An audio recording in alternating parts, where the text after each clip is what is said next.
Who needs this worthless laptop?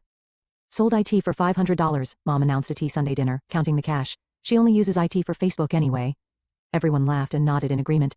I quietly checked my federal badge as the cybercrime unit surrounded our house. The text message came during my lunch break at the office. Mom, cleaned out your old room. Finally getting rid of all that junk you left behind.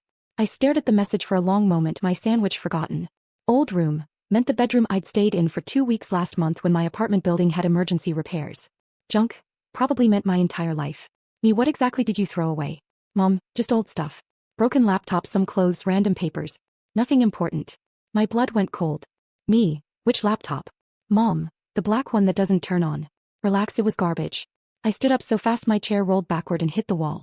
3 of my colleagues looked up from their desks. I forced myself to take a breath to keep my voice steady. Everything okay, Sarah? Martinez asked from across the room. Family emergency, I managed. I need to make a call. I walked quickly to the secure communications room, my federal badge swinging from its lanyard. My hands were shaking as I swiped into the restricted area. That laptop wasn't broken. It was encrypted with a 15-character password and biometric security. It contained 3 years of classified investigation files on an international cybercrime network worth $42 million in seized assets. And my mother had just sold it. I pulled up my mother's contact on my secure phone and called. She answered on the 3rd ring, her voice bright and cheerful. Sarah, we're just sitting down to Sunday dinner. Your brother and his wife are here. We'd love it if you could. Mom, where is the laptop? What? Oh honey, I sold it this morning. Some college kid gave me $500 cash. Can you believe it? $500 for a laptop that doesn't even work. I thought I was so. What was the buyer's name? My voice came out flat, professional. The voice I used when interviewing suspects. I don't know.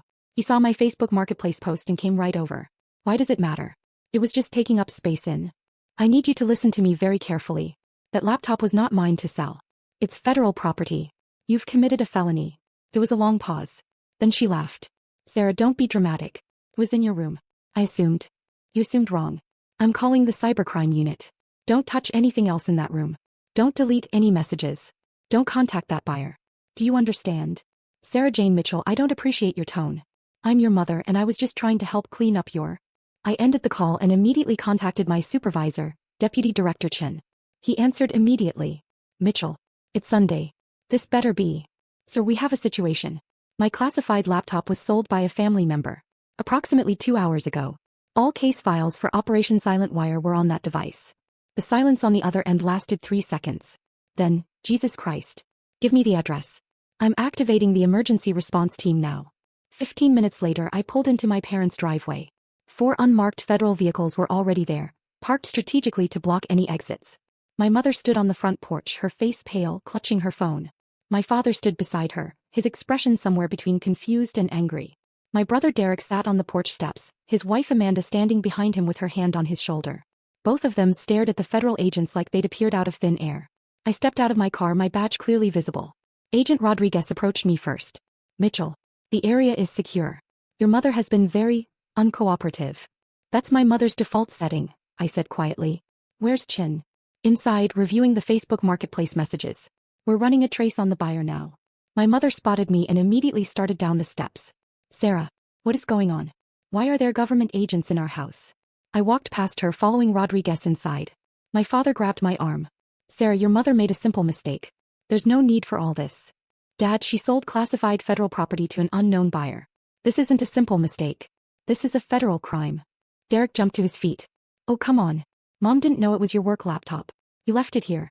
What was she supposed to think? She was supposed to think, this isn't mine, I shouldn't sell it, I said, pulling my arm free from my father's grip. That's basic property law. But since she specifically sold federal government property without authorization, she's violated 18 U.S.C. Section 641. That's theft of government property. 10 years maximum sentence. Amanda's hand flew to her mouth. 10 years. Sarah, stop trying to scare everyone, my mother snapped, following me into the house. You're overreacting. It was just a laptop. Just tell them it was a mistake and we'll get it back. I'll call the buyer and... You will not contact the buyer, Deputy Director Chin said, emerging from what used to be my temporary bedroom. He was a compact man in his 50s, with steel gray hair and the kind of presence that made rooms go quiet. Mrs. Mitchell, I'm Deputy Director Chin of the FBI's Cybercrime Unit. Your daughter works under my command. The laptop you sold this morning contains classified information related to an ongoing federal investigation. The buyer's phone is already offline. He's either destroyed it or he knows what he has. My mother's face went from pale to white. Classified? Sarah's just she works with computers. She's not. I'm a supervisory special agent, I said quietly. I've been with the FBI for 6 years. The laptop you sold contains case files on an international cybercrime network responsible for stealing $42 million from U.S. financial institutions. Those files include witness identities, undercover agent information, and evidence that took 3 years to compile. Derek stood up slowly. Wait, you work for the FBI? Yes. Since when? Since I graduated from Quantico 6 years ago. My mother grabbed the porch railing. But, you said you worked in IT. You said it was boring office work. You said. I said exactly what I was supposed to say. My position requires operational security. Meaning I don't advertise what I do. Chin was watching my mother carefully. Mrs. Mitchell, I need you to understand the severity of this situation. You sold a device containing information that, in the wrong hands, could compromise ongoing investigations, endanger federal agents, and potentially result in millions of dollars in additional losses. Whether you knew what was on that laptop is irrelevant. You sold property that didn't belong to you, and that property happened to be federal evidence. But I didn't know, my mother protested. Sarah, tell them I didn't know. Ignorance isn't a defense, I said. You saw a laptop in a room where I temporarily stayed. You made an assumption about ownership and you sold it. You didn't ask. You didn't call. You just sold it. Because you never answer your phone. You're always too busy with your important job to talk to your own family. My important job is literally protecting people from cybercriminals, I said. And right now, thanks to you, 3 years of work might be compromised. Agent Rodriguez appeared in the doorway. Sir, we have a location on the buyer. College student named Marcus Chin. No relation. Living in an apartment complex on Jefferson Avenue. Tech team is mobilizing now. Chin nodded. Take Mitchell with you. Mrs. Mitchell, you need to come with me for formal questioning. Questioning. My father stepped forward. Now wait just a minute. My wife made an honest mistake. Surely we can resolve this without. Mr. Mitchell, your wife sold federal property containing classified information. This isn't a negotiation. She will be questioned, and depending on what we recover and how this situation resolves, charges may be filed. Derek grabbed my arm as I moved to follow Rodriguez. Sir, come on. You can't let them arrest Mom. Just tell them it was a misunderstanding. I looked at him for a long moment. Derek, who'd borrowed my car 3 years ago and returned it with an empty tank and a dent he never mentioned. Derek, who'd forgotten to pay me back the $2,000 he'd borrowed for his wedding. Derek, who'd laughed the loudest when Mom made jokes about my boring computer job. It's not a misunderstanding, I said. It's theft of government property. Now let go of me. I have a laptop to recover. Marcus Chin lived in a third-floor walk-up that smelled like instant ramen and desperation. Rodriguez, 3 other agents, and I stood outside his door. I could hear movement inside. Rodriguez knocked. FBI. Open the door. The movement stopped. Mr. Chin, we know you purchased a laptop this morning from a Facebook marketplace seller. We need to speak with you about that device. Open the door now. 30 seconds passed. Then the door opened slowly. Marcus Chin was 20, maybe 21, with dark circles under his eyes and the pallor of someone who spent too much time indoors. He looked at Rodriguez's badge and went even paler. I didn't do anything wrong, he said immediately. May we come in? He stepped back. The apartment was small, cluttered with computer equipment. And there on his desk was my laptop. Closed but plugged in. Did you turn it on? I asked, stepping past Rodriguez. Marcus shook his head quickly. I tried. It asked for some kind of password and then wanted a fingerprint. I was going to wipe it and reinstall the OS, but I haven't had time yet. Relief flooded through me so intensely I had to grip the edge of his desk. You haven't accessed any of the files? I couldn't. The security was... Wait, who are you? I held up my badge. Supervisory Special Agent Sarah Mitchell. That's my laptop. You purchased stolen federal property. I didn't steal anything. Some lady sold it to me on Facebook. I have the messages. Rodriguez moved to examine the laptop while I focused on Marcus. Show me the messages. He pulled out his phone with shaking hands, opening Facebook Marketplace. There were the messages with my mother. Her profile picture, a photo from Derek's wedding, smiled out at me from the screen. She said it was broken, that her daughter didn't want it anymore, Marcus said. $500 seemed fair for parts. I build computers, I was going to salvage the hard drive and sell the rest. I didn't know it was stolen. I swear. Rodriguez powered up the laptop. The FBI logo appeared on the screen, then the security prompt. He looked at me. Mitchell, you want to do the honors? I moved to the laptop, entered my password, pressed my thumb to the sensor. The system unlocked, displaying the secure desktop I'd last seen 3 weeks ago. Every file was exactly where I'd left it. Thank God, I whispered. Rodriguez turned to Marcus. Mr. Chin, you're not being charged with anything. You purchased the laptop in good faith. However, we'll need a formal statement about the transaction. Am I in trouble? No. But the woman who sold you this laptop is. We returned to my parents' house 2 hours later. The street was now lined with federal vehicles. Neighbors stood on their lawns, phones out, filming. Mrs. Patterson from 3 doors down had her arms crossed, watching everything with undisguised fascination. My mother sat in the back of an unmarked car, her face blotchy from crying. My father stood nearby, arguing with another agent. Derek and Amanda sat on the porch steps, both looking shell-shocked. I walked past all of them carrying my laptop in an evidence bag and approached Deputy Director Chen. He was reviewing paperwork on the hood of his car. Laptop is secure, sir. No files accessed. No damage to the encryption. Good work, Mitchell. He glanced toward my mother. We need to make a decision about charges. What are you recommending? Technically, she violated federal law. But proving criminal intent would be difficult. She genuinely didn't know what was on the laptop. He paused. However, the fact remains that she sold property that wasn't hers without authorization, and that property happened to contain classified federal information. At minimum, we're looking at reckless endangerment of federal operations. My father approached us. Agent Mitchell, please. Your mother didn't mean any harm. Surely you can understand that. I looked at him. Dad, if I had left that laptop at a coffee shop and someone stole it, I'd be fired. If I had stored classified files on an unsecured device, I'd be facing charges myself.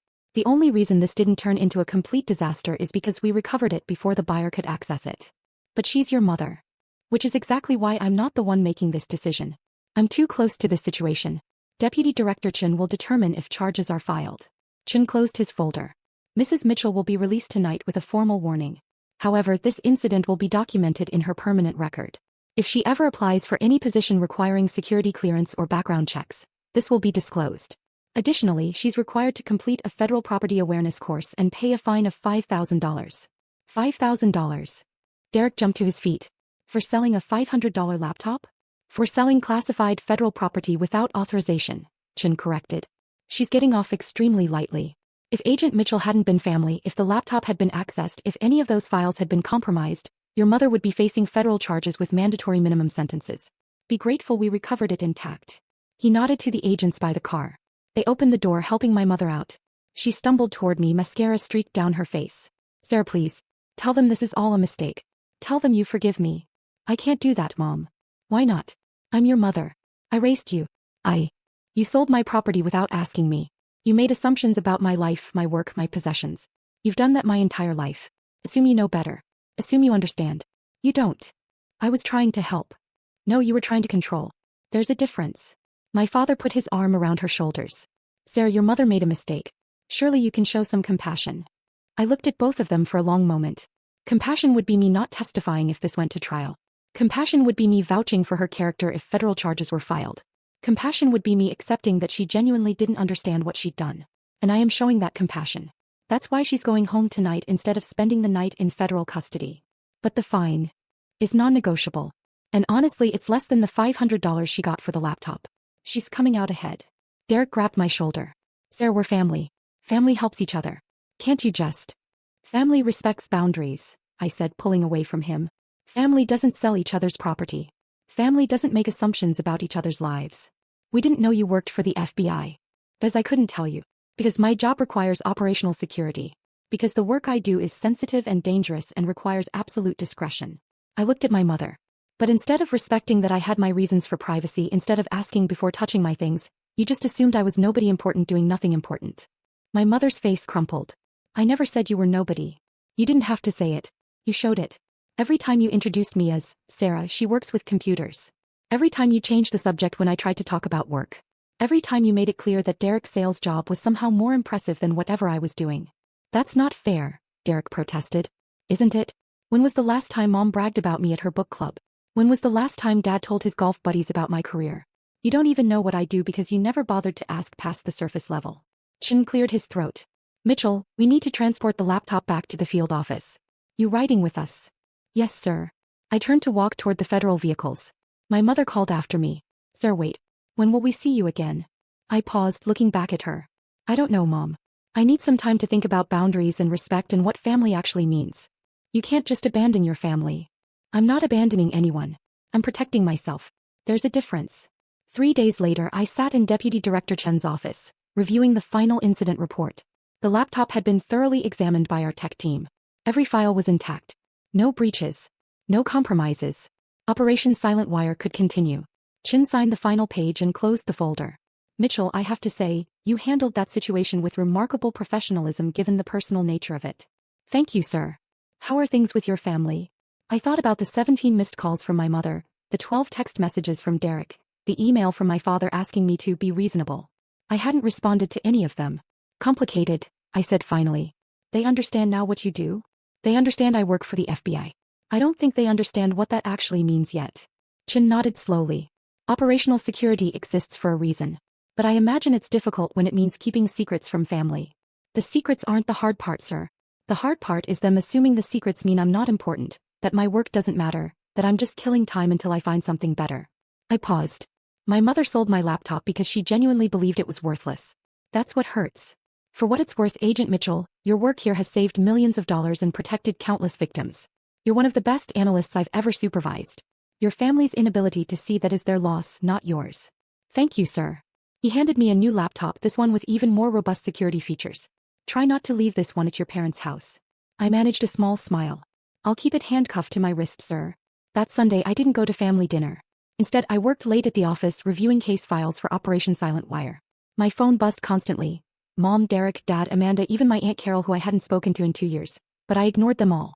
Around 8 p.m. Martinez knocked on my door. Mitchell, you're still here? Just finishing up some reports. You know, most people spend Sunday with their families. Most people's families don't sell their classified laptops on Facebook Marketplace. He winced. Yeah, I heard about that. That must have been intense. It was educational, I said. I learned that my mother values $500 more than respecting my property. I learned that my family still sees me as the little sister who needs their guidance and protection. I learned that 6 years with the FBI and 3 years investigating major cybercrime means less to them than Derek's entry-level sales position. Families are complicated. Families are supposed to respect each other. There's nothing complicated about that. Martinez leaned against the doorframe. You going to talk to them eventually? Eventually. When I figure out what to say beyond, you committed a federal crime and I'm still processing that. For what it's worth, you did the right thing. Following protocol, recovering the laptop, not letting family connections compromise the investigation. That took guts. It took training, I corrected. This is what we do. We don't let personal feelings interfere with federal investigations. Even when the suspect is your mom? Especially when the suspect is my mom. 2 weeks later, my mother paid her $5,000 fine. She called me immediately afterward, crying. Sir, I paid it. The fine is paid. Can we please talk now? What do you want to talk about? I want to apologize. I want to make this right. I want my daughter back. I sat in my car in the FBI field office parking lot, watching agents come and go. Mom, I'm not the daughter you think I am. I never was. What does that mean? It means you've spent years making assumptions about who I am, what I do, what matters to me. You've never actually asked me about my life. You just decided you already knew. That's not true. I've always supported you. No, you've always had opinions about my choices. That's different from support. There was a long silence. Then, when did you become so cold? I'm not cold. I'm clear. There's a difference. Sarah, please. Come to dinner this Sunday. Let's talk properly. Let's fix this. I closed my eyes. I'll think about it. That's all I ask. Just, think about it. Sunday came. I drove to my parents' house with my stomach in knots. My new laptop stayed in the field office safe. My personal phone stayed in my car. I walked to the front door with nothing but my badge, my keys, and a small recording device in my pocket. Force of habit after 6 years in federal law enforcement. My mother opened the door before I could knock. Her eyes were red-rimmed, her makeup careful, her smile fragile. Sarah. You came. I said I'd think about it. Come in. Everyone's here. Derek and Amanda sat at the dining room table, both looking uncomfortable. My father stood by the fireplace, his expression carefully neutral. The table was set for 5 with Mom's good china. The stuff she usually only brought out for holidays and Derek's important work functions. I sat down in my usual chair, the one at the end of the table where I could see both doors. Another habit from work. Sarah, my father began, we want to apologize. For selling my laptop? For not taking your work seriously, he corrected. For making assumptions. For treating you like you were still the little girl who needed our guidance. I waited. Derek cleared his throat. Look, Sarah, I looked up what FBI agents actually do. The cybercrime unit, the kind of cases you work. That stuff it's serious. It's dangerous. And we had no idea. You had no idea because you never asked. You never told us. Because I couldn't. Because my work requires operational security. Because the people I investigate are dangerous and the less you know the safer you are. I looked around the table. But instead of respecting that I had my reasons, you all just assumed I was being secretive for no reason. You assumed I was ashamed of what I do. You assumed my job didn't matter. My mother wrung her hands. We never thought that. Then why did you sell my laptop without asking me? Why did you assume it was worthless? Why did you laugh when you told everyone you got $500 for it? She didn't have an answer. I stood up. I'm going to set some boundaries now. You're all going to listen and you're going to respect them, or I'm walking out that door and you won't see me again. Understood. For heads nodded. First, my work is not up for discussion. I can't tell you details about my cases. I can't tell you about ongoing investigations. I can't bring you to the office or introduce you to my colleagues. If you can't accept that, we can't have a relationship. Second, my personal property is off limits. You don't touch it, you don't move it, you don't sell it, you don't borrow it without explicit permission. If something belongs to me, assume it matters, even if you don't understand why. Third, you respect my time and my schedule. I can't always come to family dinners. I can't always answer my phone. When I say I'm busy, I'm not making excuses. I'm literally protecting people from criminals. I paused, looking at each of them. Can you do that? My father nodded slowly. We can do that. And we're sorry, my mother added quickly. We're so sorry, Sarah. We had no idea how important your work was, how much responsibility you carry. We should have trusted that you had reasons for your privacy. Yes, I said quietly. You should have. Derek shifted uncomfortably. Sarah, can I ask, what exactly do you do? I mean, I know you're with the FBI, but what's your actual role? I considered the question. I investigate cybercrime. Financial fraud, identity theft, ransomware attacks, organized hacking networks. I track criminals who think they're untouchable because they operate online. I build cases against people who steal millions of dollars from victims who never see them coming. I paused. The laptop Mom sold contained 3 years of evidence against a network that stole $42 million from U.S. banks.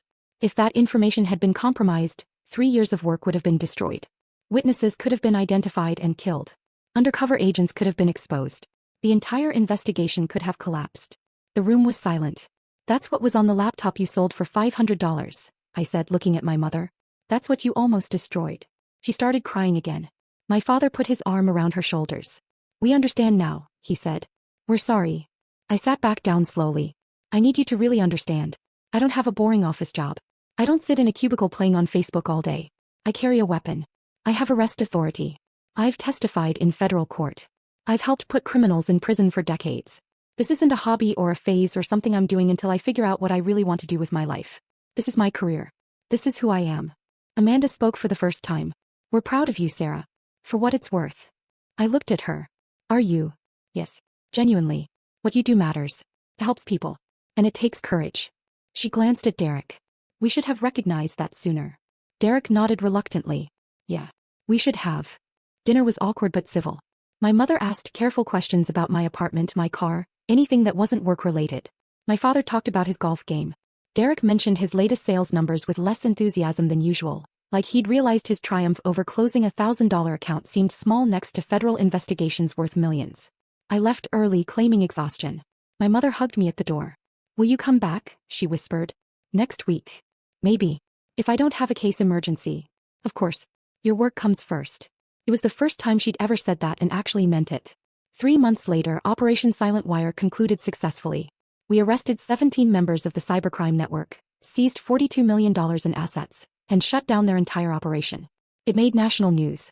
The FBI press conference featured Deputy Director Chin prominently, but our team got recognition internally. My mother called me the day after the press conference. Sarah, was that your case? The one on the news? I can't discuss active investigations, Mom. But it's not active anymore. It's concluded. They arrested everyone. I smiled despite myself. Yes, that was my case. 3 years, she said quietly. You worked on that for 3 years. And I almost destroyed it. But you didn't. We recovered the laptop in time. The operation was successful. I'm sorry, Sarah. I'm so sorry. I know, Mom. I know. Family dinners became monthly instead of weekly. I showed up when I could, left when I needed to. Nobody questioned my schedule anymore. Nobody made jokes about my boring computer job. Nobody sold my property. It wasn't perfect. My family still didn't fully understand what I did. They never would. Operational security meant I'd always be keeping secrets. But they respected my boundaries now. They respected that my work mattered even if they couldn't see it. And honestly, that was enough. After listening to today's story, perhaps it has raised some new questions in your mind, or maybe it has brought back some old memories. Every day on Reddit, new experiences and moments create fresh stories, and they connect all of us. Everyone has their own unique journey in life, and we all try to understand the world in our own way. These kinds of moments remind us that we are all human, sometimes happy, sometimes sad, and always learning something new. If you enjoyed this story, feel free to share it with your friends. Your thoughts and feedback are always valuable to us, as they motivate us to create even better content.